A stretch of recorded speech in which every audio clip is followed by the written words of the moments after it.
Si miran sus Biblias, y hoy esperamos analizar muchas secciones de la Biblia, encontrará en Romanos capítulo 15, versículo 4, Pablo dice lo siguiente: por todo lo que fue escrito en tiempos pasados para nuestra enseñanza se escribió, a fin de que por medio de la paciencia y del consuelo de las Escrituras tengamos esperanza. ¿Para qué fue escrito el Antiguo Testamento? Para que usted y yo tengamos esperanza. Puede que sus hermanos lo lancen a un pozo, y me refiero a la rivalidad entre hermanos, ¿sí? José tenía una mejor túnica y un sueño, y en ese sueño todos sus hermanos se inclinaban ante él, así que sus hermanos estaban realmente enojados con él, por eso lo lanzaron a un pozo. Primero querían matarlo, pero luego dijeron, no, saquemos algo de dinero de esto, y lo vendieron como esclavo. Esta es una rivalidad entre hermanos llevada al extremo, pero José siguió andando con Dios. ¿Por qué?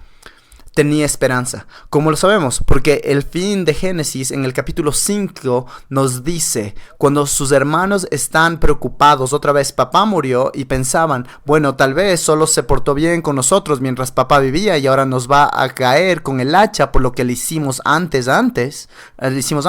Entonces lo que José les dijo fue, vosotros pensasteis hacerme mal, pero Dios lo tornó en bien. Así que hay esperanza en absolutamente todas las situaciones que afrontamos en la vida. Entonces, mientras analizamos este tema, usted tiene una razón real para brindar esperanza a todo creyente. Usted tiene la capacidad de ofrecer genuina para tener esperanza. ¿Por qué? En primer lugar, tiene la esperanza segura de la vida eterna. Esa esperanza segura de la vida eterna se encuentra en Colosenses 1:28, donde Pablo dice, Cristo en vosotros, la esperanza de la gloria. Cristo vive en usted y eso le da una esperanza segura, le da una esperanza de la gloria.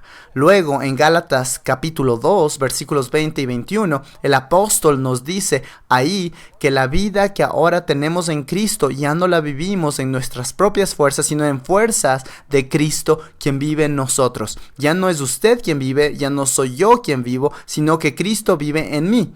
¿Ha visto usted el increíble Hulk? No tiene que hacerlo enojar. ¿Por qué? Cuando se enoja se produce una reacción química en su interior y ¡boom! Y ¿sabe? Está listo para destruir. Usted no quiere meterse con él. Escuche, usted no quiere meterse conmigo. Porque Cristo vive en mí. Cristo en vosotros, la esperanza de la gloria. Él vive en usted. Él le da el poder para hacer la voluntad de Dios. Él le da el querer hacer la voluntad de Dios. Él vive en usted en este momento.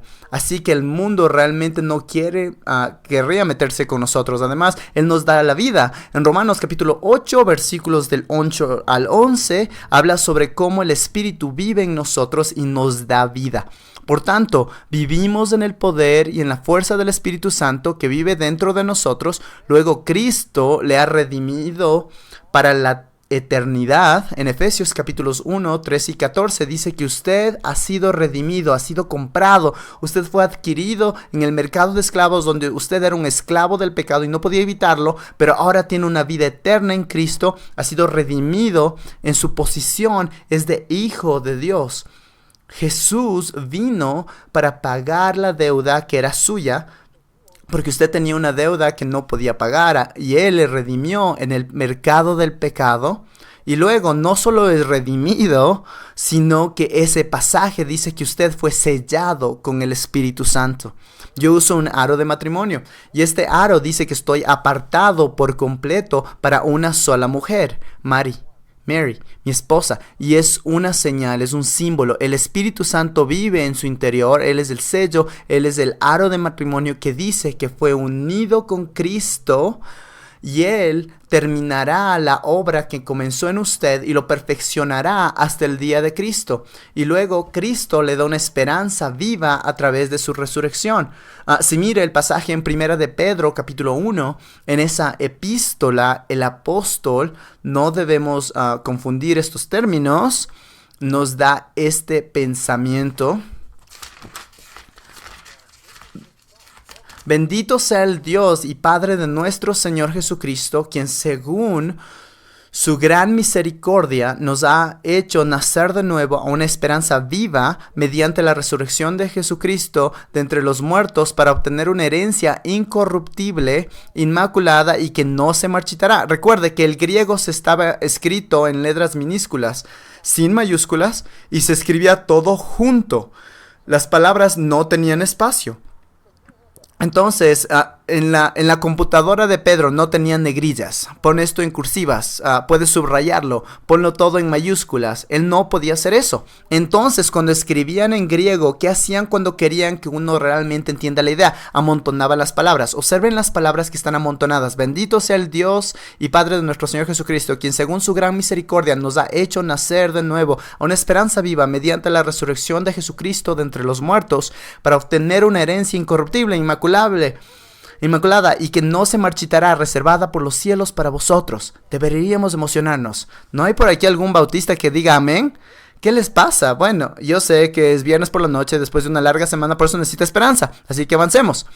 Que sois protegidos por el poder de Dios mediante la fe para la salvación que está preparada para ser revelada en el último tiempo. Usted está salvo. Está en Cristo y tiene una esperanza que va más allá de la tumba.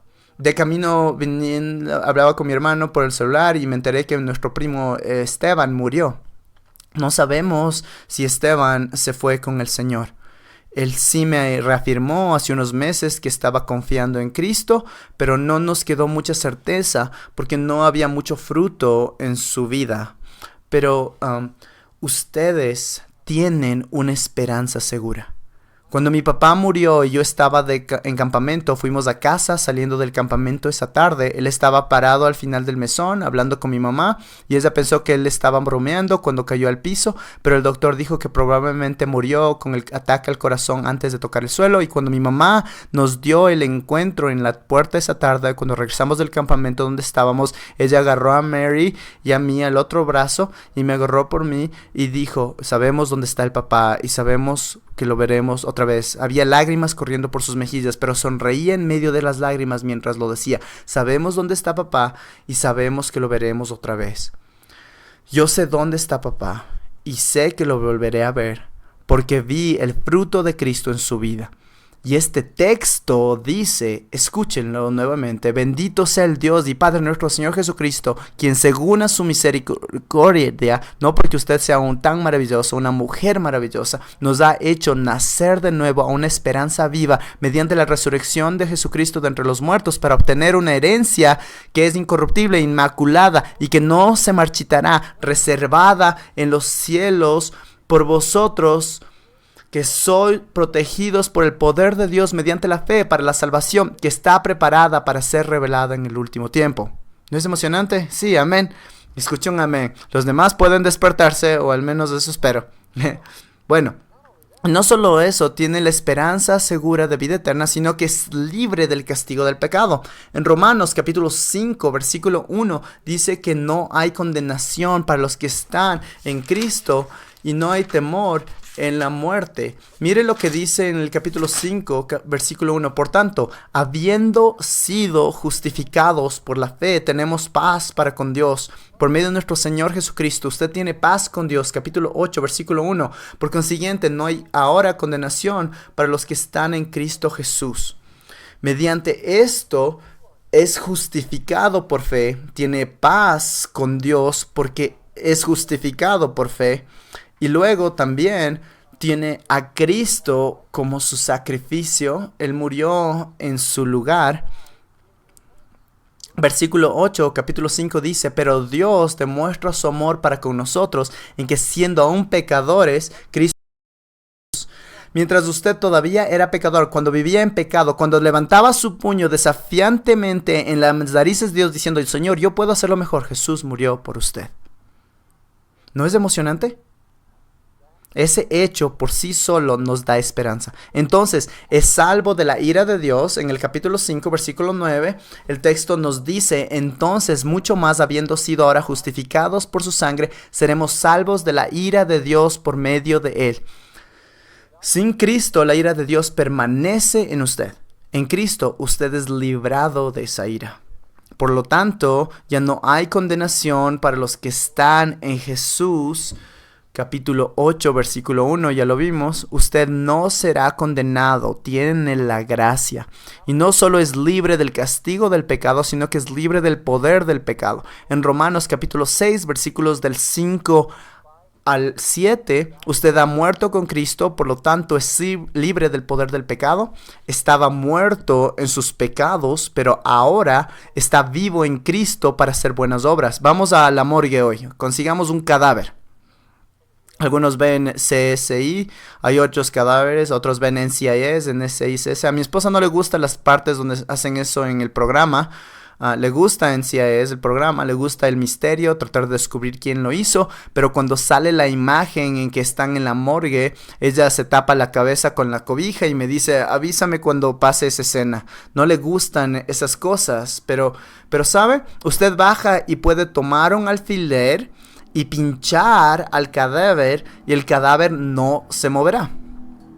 Pero si ahora salgo en la congregación, si tomo un alfiler y le pincho, usted probablemente se moverá antes de que yo llegue con el alfiler. A algunos ni siquiera les gusta que les metan una aguja cuando el médico les pone una inyección que sabe que necesitan. Pero, ¿se dan cuenta? Usted estaba muerto en sus delitos y pecados y solo por la gloria de Dios, la gracia de Dios tiene vida, ha recibido el regalo de la fe y luego fue librado de la ira de Dios. Así que usted estaba muerto, ahora está vivo en Cristo. Ese es un tremendo regalo de Dios. Hay un mensaje que tiene que manifestarse fuerte y claro. Y es que cuando usted llama a un problema pecado, la realidad es que brinda esperanza. Porque Cristo murió por los pecados y por los pecadores. Usted verá si soy codependiente. En vez de alguien que busque agradar al hombre, soy codependiente. Si soy un adicto al sexo, wow, ¿hay alguna pastilla para eso? ¿Se puede tomar algo para eso? Si soy un alcohólico, pero si eso es pecado y lo llamo pecado y Dios envió a Cristo, su único hijo, para morir por ese pecado, entonces hay esperanza. Porque podemos ser justificados de nuestro pecado, podemos ser redimidos de nuestro pecado, podemos nacer de nuevo, una nueva criatura en Cristo. Y esa es la razón por la esperanza está en el Evangelio, cuando entrega su vida a Cristo. Y recuerde lo que nos dice el texto en 1 Corintios 6, del 9 al 11, dice, y esto erais algunos de vosotros. Así que la esperanza está en Cristo, en lo que dice, como escribe Pablo en esta verdad, ¿o no sabéis que los injustos no heredarán el reino de Dios? No os dejáis engañar ni los inmorales, ni los idólatras, ni los adúlteros, ni los afeminados, ni los homosexuales, ni los ladrones, ni los ávaros, ni los borrachos, ni los difamadores, ni los estafadores heredarán el reino de Dios. Y esto erais algunos de vosotros, pero fuiste lavados, pero fuiste santificados, pero fuiste justificados en el nombre del Señor Jesucristo y en el Espíritu de nuestro Dios. Usted fue justificado, declarado justo delante de Dios, tal como si nunca hubiera pecado. Es una declaración, es una decisión que Dios ha tomado de declararle justo. Y esto erais algunos de vosotros. Usted puede ser alguien que era avaro, alguien que era borracho, alguien que era adúltero, alguien que era estafador, alguien que era difamador, agraviador. Míreme. Usted mira a San Bob. Ahora todavía no he conseguido el nombre de Iglesia Bautista de San Bob, pero mire, yo soy un santo en Cristo. Cuando va a Alcohólicos Anónimos, ¿realmente tiene esperanza? Mi nombre es Bob y soy un alcohólico. Bueno, mi nombre es Bob y soy un pecador que se ha convertido en un santo y en Cristo soy San Bob.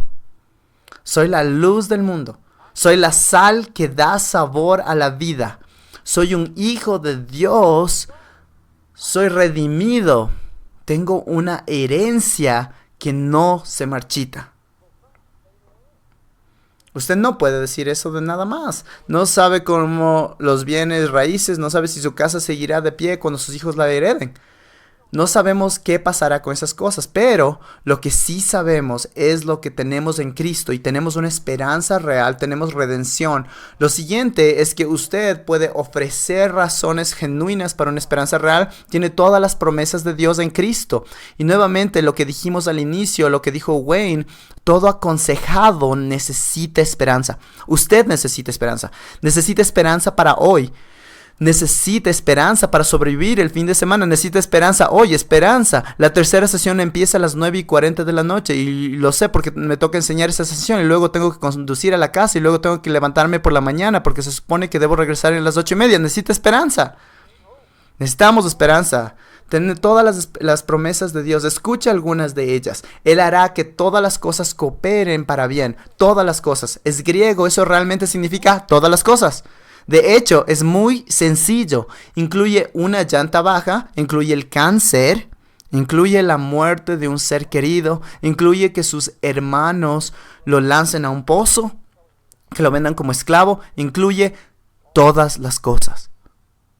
Es muy sencillo. José entendió la promesa y hablamos de eso. Él entendió, les dijo a sus hermanos que lo vendieron como esclavo. Vosotros pensasteis hacerme mal, pero Dios lo tornó en bien. ¿Cómo podía José saberlo? Esto es Génesis, no es Romanos. ¿Qué libros bíblicos tenía? Él tenía una relación con Dios. Él miraba las estrellas y vio al Dios de la creación. Él sabía que Dios era bueno y sabía que Dios era demasiado sabio como para cometer errores y lo creía.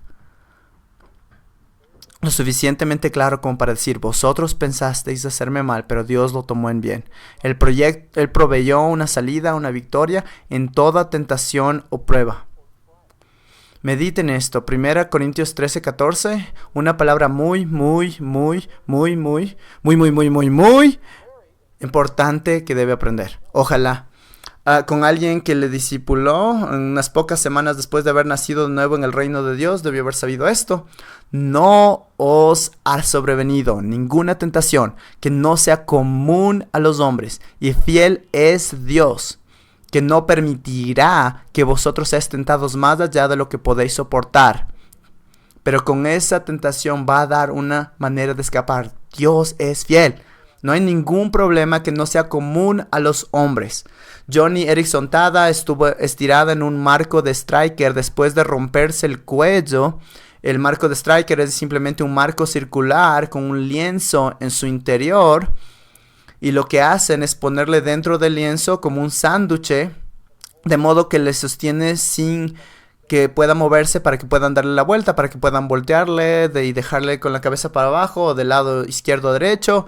Le puede dar la vuelta en cualquier posición para mantener la circulación, pero sin tener que moverle. No estás en una cama, así que no tiene que moverle para hacerlo. Y había una mosca volando alrededor de su cara y trepaba por sus labios y por su nariz. Ella trataba de quitarse la mosca de encima, pero no podía espantarla porque no podía moverse. Ahora ella es cuadripléjica. Entonces clamó a Dios diciendo, Señor, no sabes lo que se siente.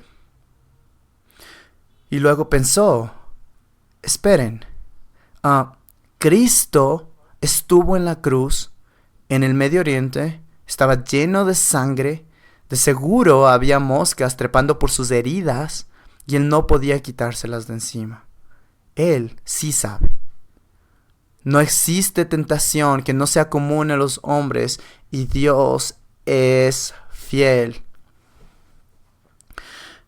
Él nunca jamás le daría algo que no pueda soportar. Es como un buen entrenador. Dios le empujará mucho más allá de lo que usted cree que puede avanzar, pero nunca le dará algo que no podrá resistir. Entonces, sea lo que sea que afronte en este momento, debe pensar, un segundo, Yo no creo que pueda manejarlo, pero Dios sí cree que puedo manejarlo. Por lo tanto, me lo ha dado con el propósito de que yo crezca y Él proveerá una vía de escape que está bien. Entonces, en este texto, la palabra tentación puede traducirse como prueba o tentación.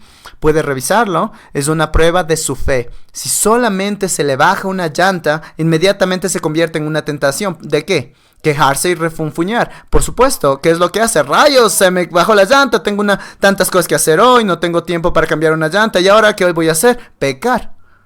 Eso es lo que hacemos, pecamos, refunfuñamos, pecamos. Y creo que hay un versículo por ahí, en algún lado en la Biblia, en Filipenses, hacer todas las cosas sin murmuraciones ni quejas. No dice algunas cosas, ni muchas cosas, ni la mayoría de cosas, sino todas las cosas. Pero ¿qué es lo que hacemos? Refunfuñamos y nos quejamos de casi todo. Que es como poner al revés ese versículo. Hacemos todas las cosas con quejas y murmuraciones. Y pecamos. ¿Y qué hacemos cuando pecamos? Sacudo mi puño en las narices de Dios Todopoderoso diciendo: Dios, yo sé lo que es mejor para mí y una llanta baja no es lo mejor. Muchas gracias, no estoy interesado en cambiar esta llanta, ya se me arruinó el día. Cuando Dios ha dicho: yo haré que todas las cosas cooperen para bien, incluyendo la llanta baja, la que no tiene tiempo en su agenda.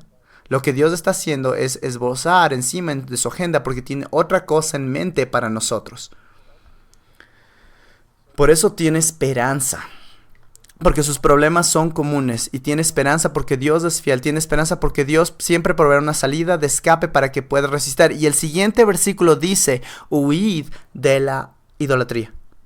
Eso es parte de este proceso. Cuando resiste la tentación, cuando se compromete a la fidelidad de Dios, huye de estas cosas que producirán idolatría. Él nunca nos dejará ni nos abandonará. Hebreos 13:5. Dios le ha prometido que nunca le dejará ni abandonará. ¿Qué fue lo que dijo Jesús en la cruz? Dijo: Dios, Dios mío, ¿por qué me has desamparado? Él fue desamparado para que usted nunca tenga que estar desamparado. Él estuvo completamente solo, cargando con nuestro pecado, pero usted jamás estará solo. Sí se sentirá solo. Yo me sentí solo cuando atravesé por depresión. Sentí que Dios me había abandonado, pero no era así. Y nunca me abandonará. El hecho es que Dios está ahí, nunca nos va a dejar. Él siempre será quien nos ayuda. En Hebreos 13:6, Él es quien nos ayuda y usted lo necesita a cada momento. El problema es que nos olvidamos de pedir. Estuvimos buscando las llaves por 30 minutos y finalmente nos detenimos y decimos: Señor, yo no sé dónde están las llaves, pero tú sí sabes. ¿Podrías revelarme dónde dejé las llaves? Sé que debería recordarlo, pero no me acuerdo. Nos olvidamos de pedir. Cuando dice que deberíamos orar para todo, orad sin cesar. Él perdonará nuestro pecado. 1 de Juan 1:9. Si confesamos nuestro pecado, Él es fiel y justo para perdonarnos los pecados y para limpiarnos de toda maldad. ¿Qué es lo que tiene que hacer? ¿Debo hacer una penitencia? ¿Tengo que compensarle por este pecado? No. Tiene que confesarlo. ¿Qué significa confesarlo? Homologueo. Significa llamarlo lo que es. Señor, eso fue grosería. Señor, eso fue impaciencia. Eso fue falta de dominio propio. Señor, eso fue falta de amor. Señor, eso fue cruel. O eso fue poco amable. Simplemente llámelo pecado. ¿Y qué pasa? Él le limpia. Le doy gracias a Dios por las duchas calientes. ¿Alguna vez le he agradecido a Dios por las duchas calientes? Es un privilegio maravilloso, ¿sabe? Cuando tuve mi cirugía de la espalda, no podía ducharme, me sentía miserable. Pero darse una ducha caliente es un privilegio. Cada vez que peca necesita una ducha caliente. Solo llámelo por su nombre. Señor, eso fue un pecado. Fui cruel. Fui grosero, Dios. Y cuando lo hace, Él le limpia de ese pecado y de todas las maldades, porque sabe, usted no se conserva limpio. Peca con tanta frecuencia que no puede conservarse limpio. Pero no quiero irme en contra suya. Con frecuencia yo tampoco puedo conservarme limpio a mí mismo. Pero esa es la verdad. Piensa en eso. ¿Cuántas veces se ha quejado hoy sin reconocer que estaba refunfuñando y quejándose y sin reconocerlo como pecado? ¿Cuántas veces cree que pudo haber sido cruel o no fue amable o le faltó dominio propio, pero nunca se detuvo conscientemente para decir, Señor, eso fue pecado? ¿Cuántas veces? Entonces, cuando si se da cuenta, cuando si confiesa, esto es lo que dice, si confesamos nuestros pecados, Él es fiel y justo para perdonarnos de todos los pecados, para limpiarnos de toda maldad. Él nos conserva limpios, Él lo cubre todo y luego no se acordará de nuestros pecados para acusarnos. ¿Lo ve? Estoy bajo la sangre. Entonces, cuando Dios me ve a través de la sangre de Cristo como alguien que está justificado, que fue hecho santo, San Bob. Piénselo, la iglesia en Corinto tenía más problemas que cualquier otra iglesia, ¿verdad? ¿Cómo empieza? A los santos que están en Corinto. Santos que dejaban que la gente se saliera con la suya con incestos dentro de la iglesia, un poco inestables. ¿Realmente eran santos? A los santos en Corinto. Somos santos en Cristo y eso significa que Él no se acuerda de nuestros pecados para acusarnos. Él nos guiará. Proverbios 3, 5 y 6. No te apoyes en tu propio entendimiento, reconócele en todos tus caminos y Él enderezará tus sendas. ¡Wow! Eso es genial. No necesitas saber qué haré el próximo año o dentro de los próximos 5 años. Solo necesitas reconocer al Señor hoy. Señor, ¿qué quieres que haga hoy? Dad gracia en todo porque esta es la voluntad de Dios para vosotros en Cristo Jesús. Muy bien, voy a dar gracias por todo lo que pasa hoy. Sé que eso es lo correcto y puedo hacerlo. Simplemente haga el bien que tenga a la mano. Lo siguiente, ¿qué puedo hacer después? Hacer mi mejor esfuerzo para poner atención a pesar que estoy exhausto. No sé si podré mantenerme despierto y estoy en la lucha, pero haré lo mejor.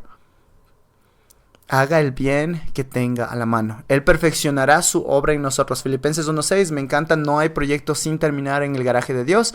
En el suyo y en el mío sí hay algunos. Llevo 1.5 años queriendo limpiar el garaje de mi casa. Todavía no lo he limpiado. A lo mejor se ve más arreglado que el suyo. No sé cómo será su garaje, pero el mío no está como debería. O el armario. Creo que desde hace 3 años tenemos el plan de tomar todos nuestros discos viejos, pasarlos a CDs y dárselos a nuestros hijos por Navidad. Pero tampoco lo vamos a lograr por esta Navidad. Pero Filipenses 1:6 dice que Dios comenzó la buena obra en usted y Él la perfeccionará. Y recuerde también esto, usted es una obra en proceso. Todavía ninguno es perfecto, pero ha sido perdonado. Qué maravilloso. Él oirá nuestras oraciones, Juan 16:24 y Salmo 34:15. Dios oye sus oraciones. ¿Sabe qué es lo que dice el salmista en Salmo 16? Creo que es el versículo 1. El salmista dice, amo al Señor porque oye mis oraciones. Esa es la razón por la que debe escuchar a las personas a las que está aconsejando. Demuéstreles su compromiso y su amor por ellos por medio de escucharlos hasta que entienda cuáles son los problemas con los que están lidiando. Dios le oye a usted.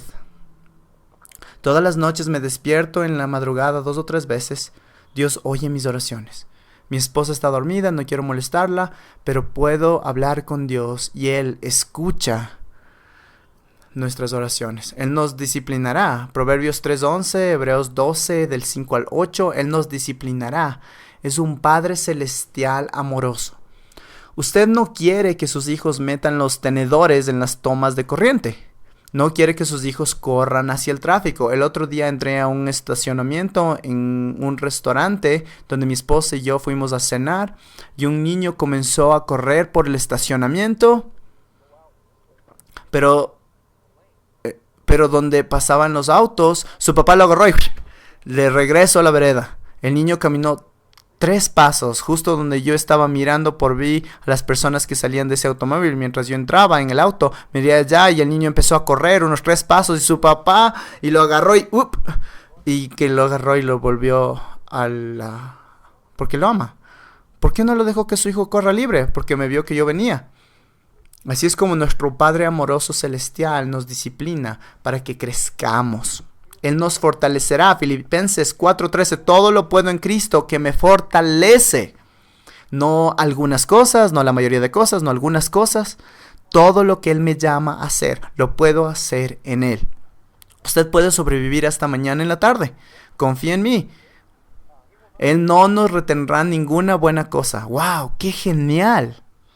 Entonces, si lo retuvo, entonces no debió haber sido algo bueno. Mi esposa tiene una lista extra de oración y ella ora algo así: Señor, si es bueno para mí y te glorifica a ti, y si tu corazón se deleita en deleitar el mío, me gustaría esto. ¿Lo ve? Ella formula lo que pide en esta lista extra de oración, porque no es una lista de necesidades, es una lista extra.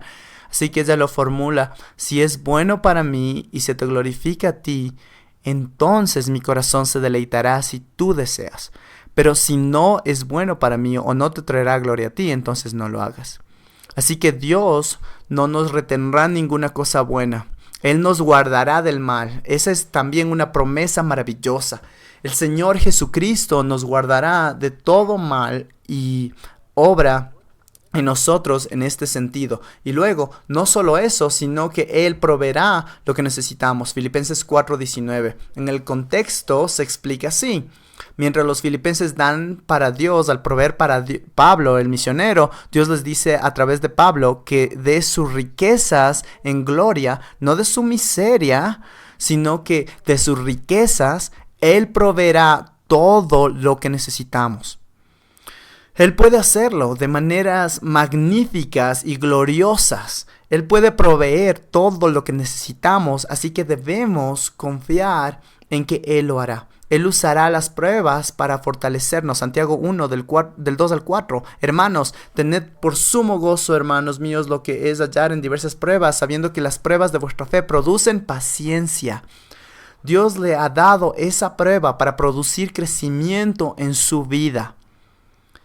Por eso, Él provee esa prueba para fortalecerle, para hacerle crecer en todo aspecto. Además, Él nos recibirá en su gloria. 1 Tesalonicenses capítulo 4, versículos del 15 al 18.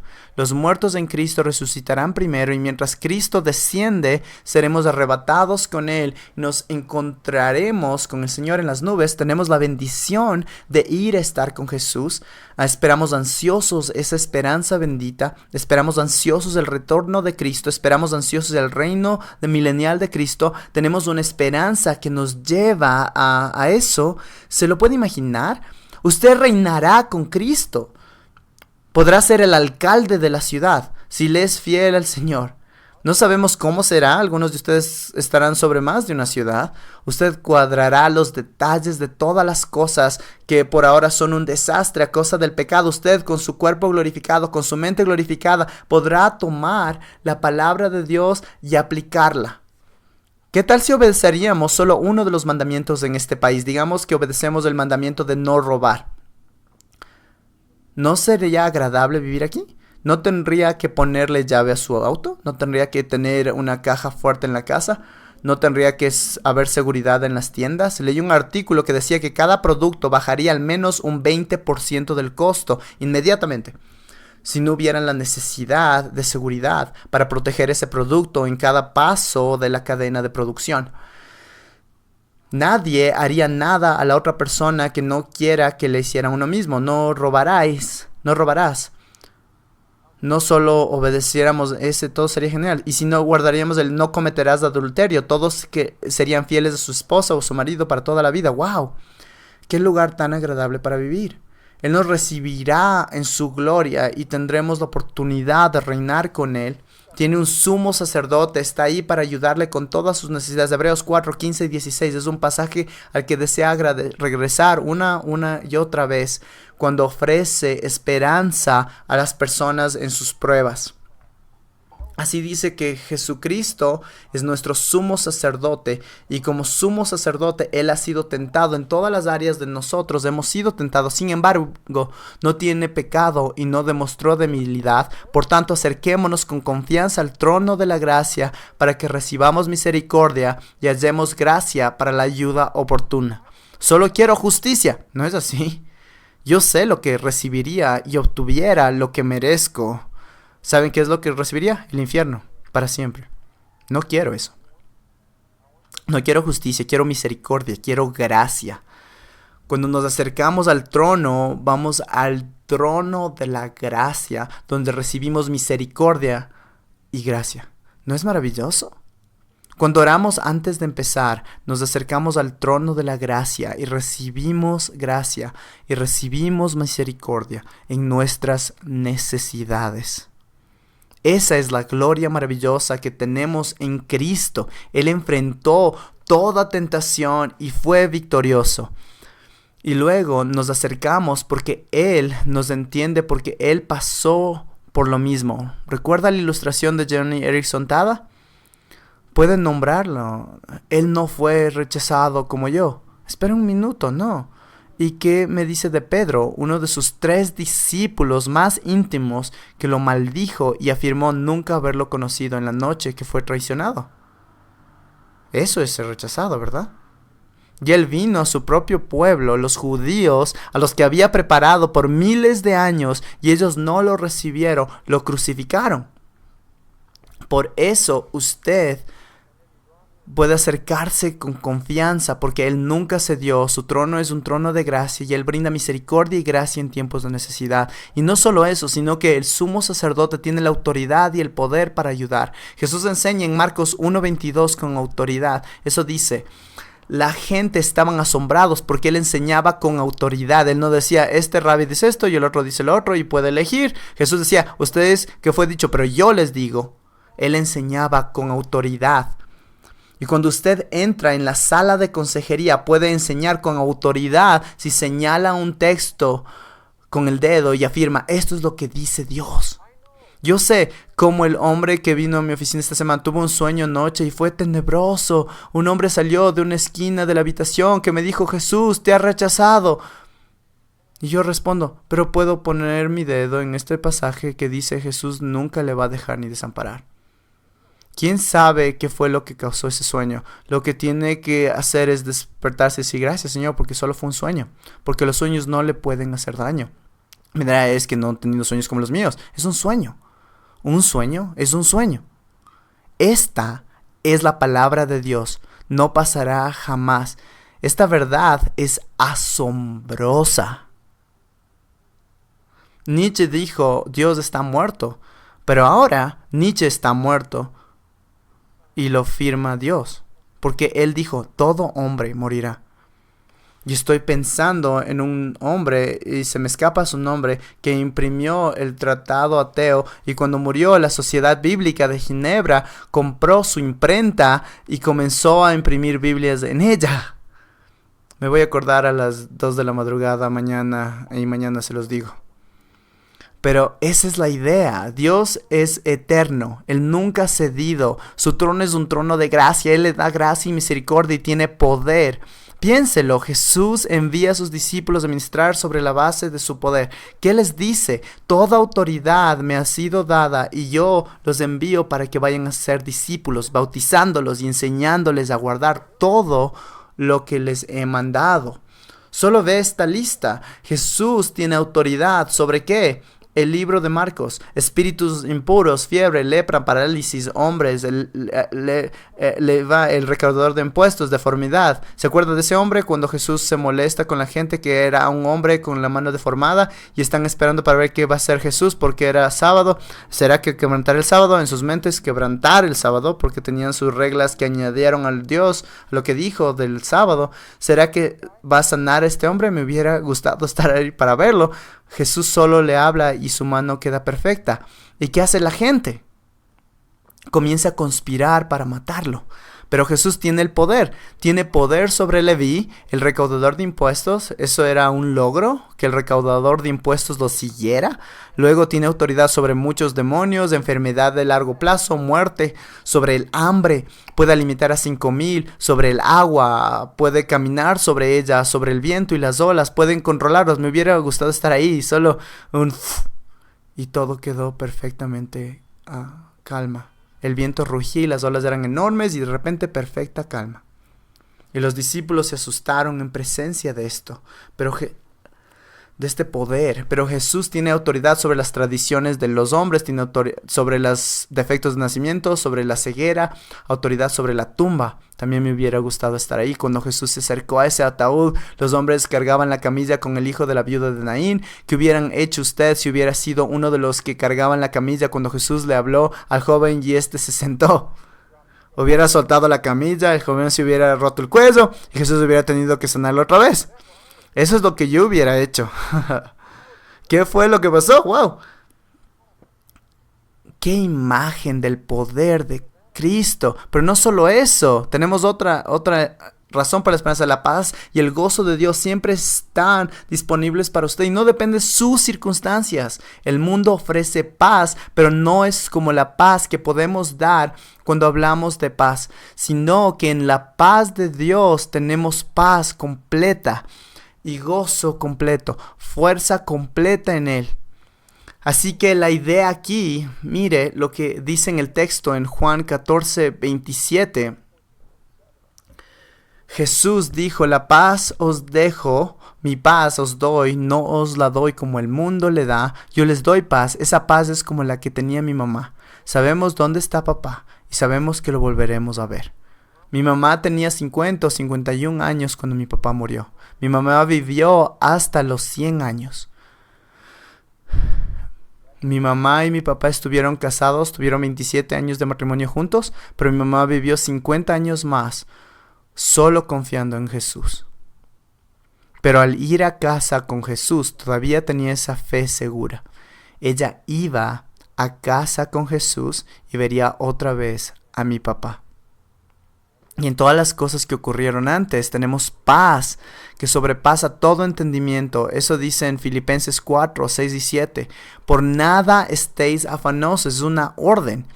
Esa es otra cosa. Vamos a lo del pecado. Si confesamos nuestros pecados, Él es fiel y justo para perdonar nuestros pecados y limpiarnos de toda maldad. ¿De cuántas cosas se ha preocupado esta semana sin llamarlo pecado y sin confesarlo? Por nada estar afanosos. No se preocupe por nada. El tráfico estaba pesado al venir para acá, pero llegué a tiempo. Pero llegaré a tiempo. No se preocupe por nada. Esto me acaba de venir a la mente. No confesé mi preocupación delante de Dios. No confesé cómo me quejé por eso delante de Dios. Así que luego me encargo de eso. Pero ahora tengo que seguir hablando con usted. Pero es pecado. Por nada estéis afanosos. Antes, bien en todo, mediante oración general y súplica, una petición especial, con acción de gracias sean dadas a conocer vuestras peticiones delante de Dios con acción de gracias. Gracias, Señor, por este problema. ¿Por qué?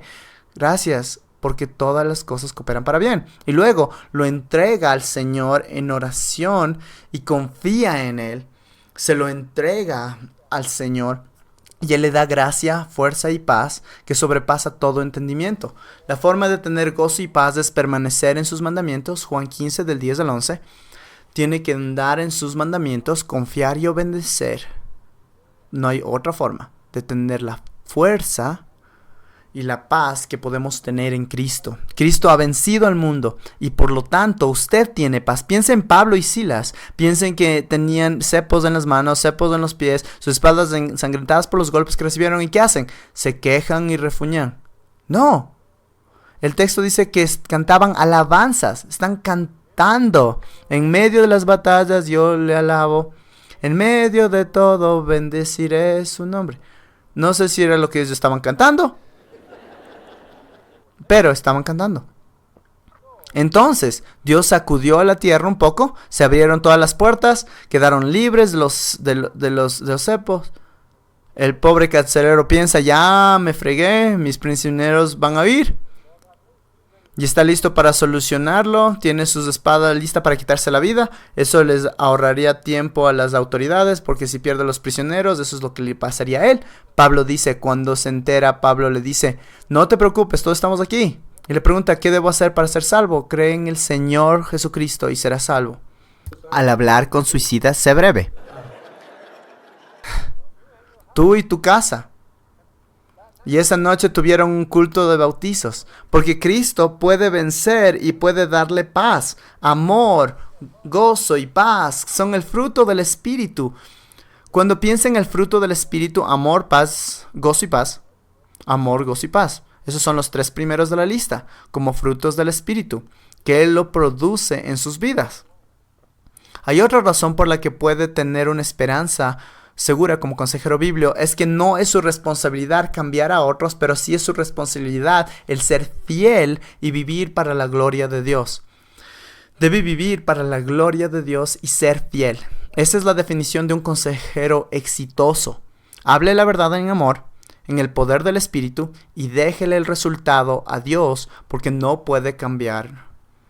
Usted no puede cambiar a otros. Ezequiel lo deja muy claro. Un hombre muere por su pecado, su hijo muere por su pecado, el padre no muere por los pecados del hijo, el hijo no muere por los pecados del padre, y usted no puede cambiar corazones. Solo Dios puede hacerlo. Si hubiera sido más persuasivo, tiene que orar. ¿Oró? Sí. ¿Le pidió a Dios que le dé sabiduría? Sí. ¿Le pidió al poder del Espíritu Santo que abre en usted? Sí. ¿Habló con la palabra? Sí. No puede cambiar corazones. Dios envía su palabra y el corazón del faraón se volvió tan duro como una roca. Dios envía su palabra breve, cree en el Señor Jesucristo y serás salvo tú y tu casa, y el carcelero filipense se salva. Dios hace su obra.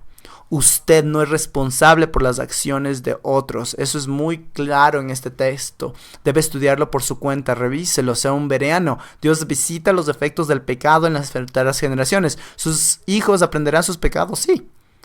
Ellos aprenderán a decir pamplinas exactamente del mismo modo que usted lo hace.